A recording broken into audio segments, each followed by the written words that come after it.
Hello and welcome to Board Game Opinions in Depth. I'm Mark Windle. And I'm Jonathan Hicks. And in this one we are talking about Chip Theory's latest game, Cloudspire, the MOBA-inspired game. Yeah, if you're familiar with League of Legends or something like that on the PC, it's a kind of tower defense game, I suppose. You've generally got two. It's possible to have more factions, but usually, and I think best, to be honest, played with two opponents, two players. And they each kind of march towards each other across this map, don't they? Yeah, I mean, you've played this much more than me. It's your game. You've played a lot of the different factions. What would be your rough overview of... Obviously, you're moving towards, but you have different units, don't you? Each side plays very differently, uniquely, so you get a different experience every time you play a different one. The factions are hugely varied, actually. So there's a kind of insect race that can kind of burrow under the ground. There's like a bird race that can fly, because terrain's quite important. You get like mountains and water and things. And some creatures can move over certain kinds of terrain and not over others. But the bird race, the flying creatures, can just fly anywhere. So that's super powerful. And as if there's like this particular race here, there's kind of tree ants or kind of tree creatures, and they sort of march across the map like that. But yes, a wide variety of races and racial abilities and things, which we'll probably come back to. So your ultimate aim, though, just to say, is to defeat the opponent's base. So they both start on a certain amount of health. Your things are going to slowly move across the map, and when they get there, they're going to start attacking. And the idea is to just finish off the base's health before your opponent finishes off yours. Yes, you've got essentially two main kinds of units. You've got heroes. You don't have very many of those, but you have sort of freedom to control them however you like. They can move where they want. They can attack or they can not attack. It's up to you. But then you have a bunch of minions, and the minions have to move towards your opponent's base on their turn. And if they're next to an enemy unit, they have to attack. So they just sort of keep marching forwards, and whenever they get to your opponent's gate, as it's called, the sort of front of their base, then they just automatically hit it. And each time they hit it, they do damage, although the base does retaliate. And yes, you're just trying to get your base down to 0 health, the opponent's base. If you manage that, you win. The game is played over a few waves. Eventually, you start with a bunch of minions, they march towards each other, they wipe each other out, maybe do a bit of damage. Then you reset and you start wave 2. After 4 waves, the game ends if somebody hasn't already won at that point. The one thing that's worth mentioning, though, is that movement is not quite as straightforward as you might think. So, for example, if this character wants to move, he has a movement of 2. He could just go 1, 2, but as long as he finishes closer than he starts, he could do something funny. He can kind of go 1, 2, or he could go 1, 2. So, although minion movement has to move closer to the gate, you actually have much more freedom with the movement than you might think. Lots of tactical decision making there. You also have spires. I mean, the game's called Cloudspire, and that's the other big thing we should mention. At the start of the game, you have lots of these, what are called landmark chips all over the map, which are sort of like NPCs. Sometimes they reveal like gates, which let you teleport, or just special abilities. This fountain will heal your units when you're next to it. But some of them give you units, like enemy units, and so you have to fight this. And once you've fought it and defeated it, it kind of goes away and reveals these source wells. And you can only build your spires. You have certain kind of units, but they're spires which go on the source wells. And these things are like towers that shoot the enemy units once they get close enough. So, and it's a big part of the strategy, actually. If you have a lot of spires built near your base, it's very hard for your enemy to penetrate through the spires and kill them, because after all the opponent's units move, all your spires get to shoot before they get to attack. So you can kind of whittle them down before they manage to get to you. And some of them have quite a lot of range as well, so they can fire a long way off. So yeah, spires is a big part of it. A lot going on. There is a ton going on in this game, we should say. Yeah. Should we, before we jump into the nuts and bolts of those things going on, component quality? I mean, it's Chip Theory games, so expect chips. Yeah. And expect neoprene mats. That seems to be their thing at the moment. Oh, and expect really nicely laminated cards. Yes. That's the 3 core. That's right. Quality-wise, everything's top-notch. Yeah, the chips are the chips. They're not super weighty, but they're not cheap. You know that. They feel really nice, the chips. They're great. The mats are really nice. They're probably the waterproof ones, same as the previous ones I looked at. Neoprene's good quality. It's all cut really pretty well sharply. Like you've got space for dice in your board. Makes a difference. Yeah. The one thing you might notice is they don't tend to have any miniatures in their games. You can actually buy like an expansion for this, which puts a kind of miniature underneath the spires. They stand up a little bit, which I didn't bother going for. But generally that's because all the units are represented with these health stacks. So if this has 5 red chips under it, this means this unit currently has 5 health. And every time you damage it, you remove one of the red chips. So it's very easy to see the health of all the units, which I really like. So you're kind of sacrificing cool miniature presence, if you like, for that utility. And obviously, when you look at this, it tells you all the stats immediately just by looking at it. You don't. Whereas with a miniature, like, what does this miniature do? What are its stats? But you can tell just by looking at it. So, given that there was no miniatures, it's still, for what you're getting, the quality is top notch, as always with their games. Yeah, art's still lovely. I'm guessing these similar artists, the ones we've seen before. There's nice little details all on the map. You see, like, here's some barbed wire fence and things. Just little things like that. Obviously, it is actually a war game. And so you do pick these little things up as you're going through. And it's the same with the boards. They've got their own little bits of personal. They're sort of, because you have these like different upgrades and stuff, which sort of relate to buildings, I suppose, if you're thinking like a base sort of thing. And obviously these sort of interrelate with the images on here. So it's all really nice. It's pretty clear. I don't struggle with any of the actual iconography or anything like that. I can easily go, the numbers are big, they're surrounded by a good solid colour, and the colour, because you just look, colour of that number means this. Yeah. It's all clear, definitely. I guess the only thing, you obviously have these. These you often have to look up because some are quite obvious, some have text. The keywords. Yeah, the keywords. That is worth mentioning, and we're going to kind of come on to how you learn the game, but there are a ton of keywords in this game. So every time you flip over one of these landmark tiles, it's got keywords in. Pretty much all of your units have got 1 or 2 keywords on, and each time you want to know what does summon do, you have a big sheet for your faction that lists what all the different keywords do. So it's not hard to find the rules that you need, but there are a ton of little rules for all the different keywords on all of the different chips. So there's a lot there. Well, let's go into the rules and setup. So, what do you think the rules is in? Firstly, how easy are they to teach, and then secondly, the quality of them. So, first up, it's a beast to learn this game. It really is. It has a very high learning curve. The rulebook is okay. It's hard to use as a reference. When you go through it and learn it initially, it's fine. But then when you're like, what's the rule for that again? The rule for how minions move is super complicated. I've had to look it up no end of times.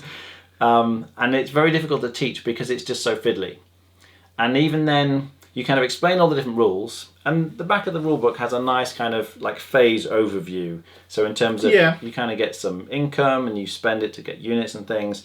And you work through some events and you can buy extra chips and things. And then you go through what's called the onslaught phase where all the minions move. And you kind of explain all that. It's like, okay, that's fairly straightforward. But then as soon as you look at a faction, it's like, oh my goodness, I've got all these keywords. What do all my units do? Another thing of chip theory games is the pre-read before you can play of your faction. Same in Too Many Bones. It's like you have a sheet and you really do want to read this entire sheet, which is a bit of an issue with getting into actually playing the game. But it is necessary to have the depth that it has. You have to do that. Yes, that is true. And as Mark was alluding to earlier, each faction, their fortress has a bunch of advancements. So this side lists all the keywords for the units. The other side lists all the advancements and what they do. So at the start of the round, you can spend some of your income to upgrade, some of your units or get extra special abilities that will help you out in the fight. And they're different for each faction, like radically different for each faction. And as I say, you're reading this entire sheet to get your head around it. So it's a good 15 or 20 minutes, I think, of just going over all your units, all the abilities, and deciding what in the world you're going to do once you see this faction for the first time. So the learning curve is very steep. I mean, I think as far as games go, this has maybe not just the rule learning curve, but I think the skill learning curve in this, not just for the rules, but also knowing what your opponent's factions can do, makes it incredibly high. It can be unforgiving because of that, but it means that the barrier to entry, just to feel like you're on a vaguely level playing field, can be tricky. It's not a nice. This isn't a game you can just put in front of everybody, turn up, games night, let's go and play this. Because realistically, what's going to happen is the person who knows how to play this is going to win by a massive margin, and the player who doesn't is not going to enjoy the game, and they're going to feel like, I don't know how I could have won. To some extent, there's reasons for that, but a lot of that is purely understanding how to play your faction. And if you don't know how to play your faction, you're going to struggle. Each faction has strengths and weaknesses, and you're right. Not only do you need to know the strength of your faction, you need to know the weaknesses of your opponent's faction in order to exploit them. It's really tricky. I mean, I have played this game a lot. But yes, skill and experience makes a big difference because the game has a lot of depth to it. Intricacies of movement and how the various talents for both factions interplay with each other gives you a lot to consider. And until you've played it a few times, it's hard to know what in the world's going on. I mean, the first time we each played it, it was kind of, we learned the rules, like, okay, those are the rules. I don't really know what I'm doing there. I'll just move a few units and we'll see what happens. And you kind of have to play like that to start with. I've played this game a ton though since I got it, and I now have a very different perspective on it, if you like, and it does really reward skill and experience, as I say, so it makes a big difference. Once you know what you're doing, it's not just random move your units across the map. You kind of learn what works and what doesn't and how to approach different factions. It ultimately does capture the MOBA idea perfectly, because that's the point. There is a barrier to entry playing with those online. A poor skilled player will ultimately get destroyed by a well-skilled player. I mean, I'm just coming back to that particularly though. I know that you say with most Euro games, high-skilled player will beat the low-skilled player. But this feels like being hit by a sledgehammer can make the difference of skills. You've talked about games that you had with your son where you've just won in the first round. Yeah. And I mean, your son's played quite a lot, I guess, or at least relatively. Yeah. He's all right. But the skill level can be that high. It's like, you're just like, what am I meant to do to enjoy this? This is a game that's going to record play after play after play. Playing with either like a several group of people who play it regularly, get better at it together, ideally, and then they each kind of, they get their personal favourite couple of factions and then line up, and each time they're going to try and see how they can change the strategy to overcome the other player's strategy. You really need to play this regularly with the same one or two people maybe. Yeah, otherwise that's going to be a big issue. Yeah.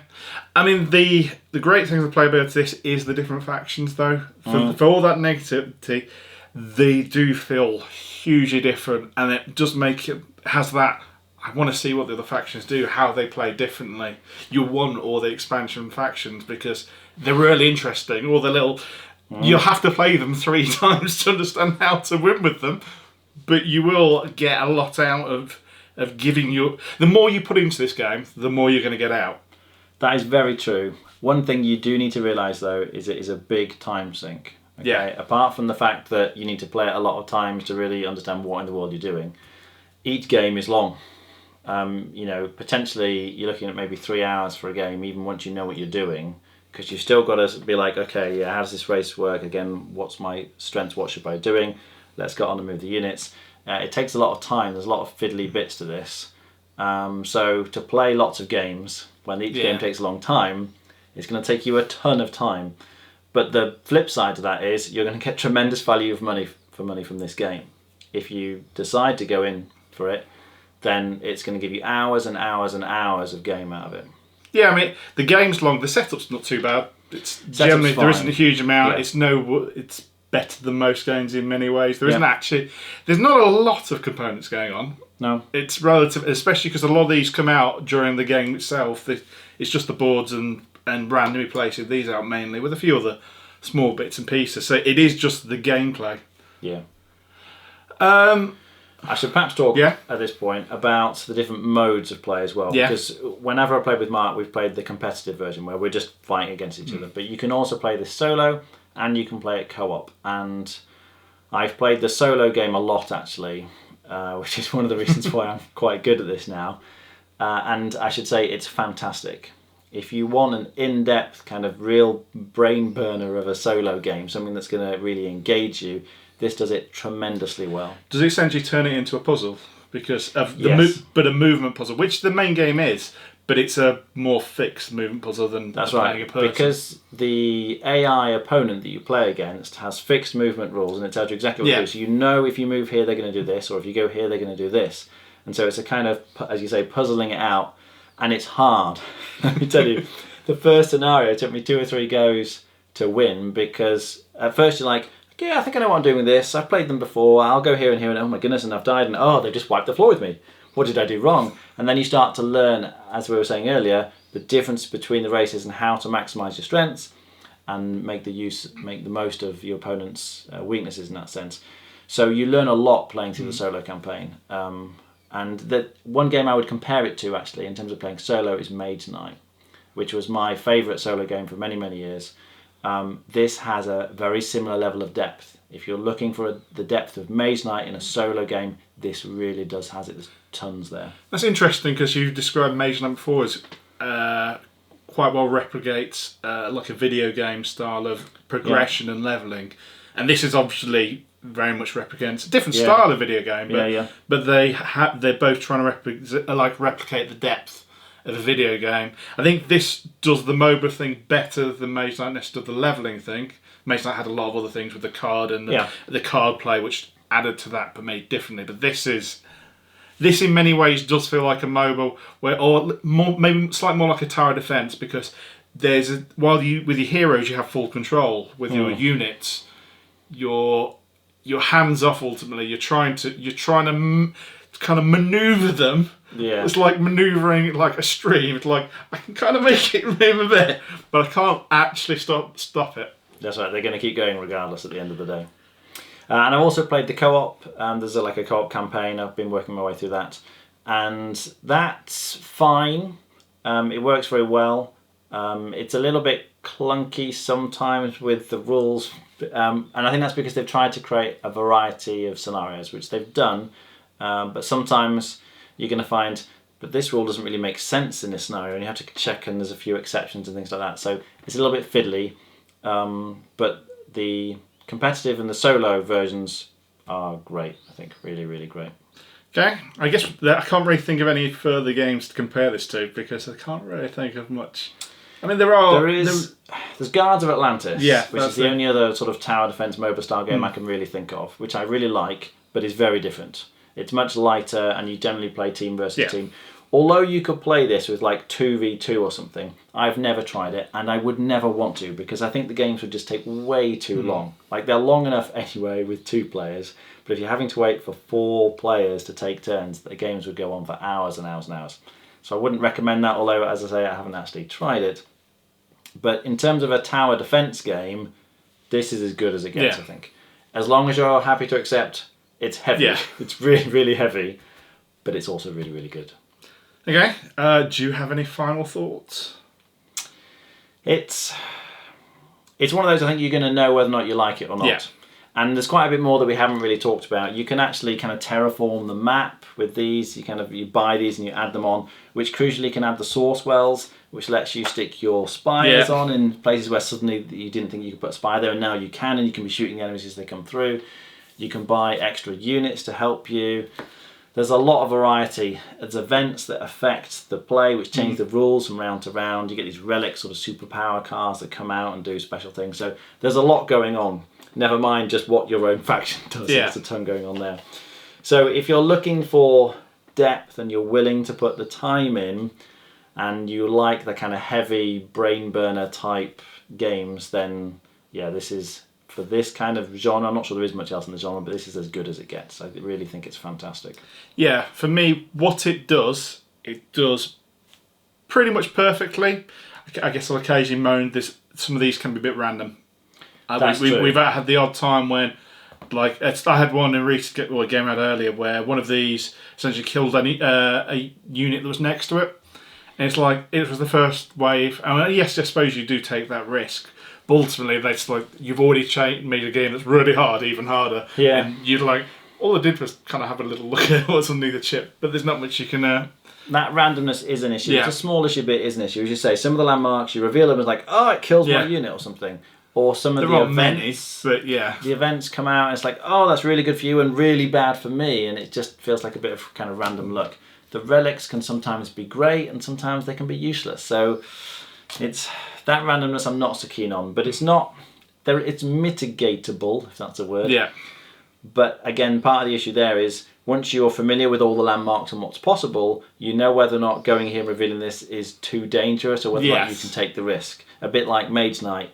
You can take on the harder stuff as long as you know the game well enough to know that you're geared up enough to handle it, if you like. But if you're not ready for it, don't go near whatever it is. But again, that adds to the learning curve. As I say, it hits it perfectly. This really comes down to if you like this style of game, Yeah. mainly you're going to know from playing it online, I guess, more so than or you like the idea of playing this style of game. It's fantastic. Just have 2 or 3 people, or at least one other person who's willing to spend the time to learn it with you. Because I think you must find it occasionally when you've played it, is that if you play somebody who hasn't played it before, I don't know how fun it is ultimately. There's some extent of the chess thing of a grandmaster's just not going to have as much fun playing against somebody who's way below the level, because it's like, well, I'm just going to do this, this, and this, and this, and this. I'll look, I've won. And it does feel like that on the reverse side.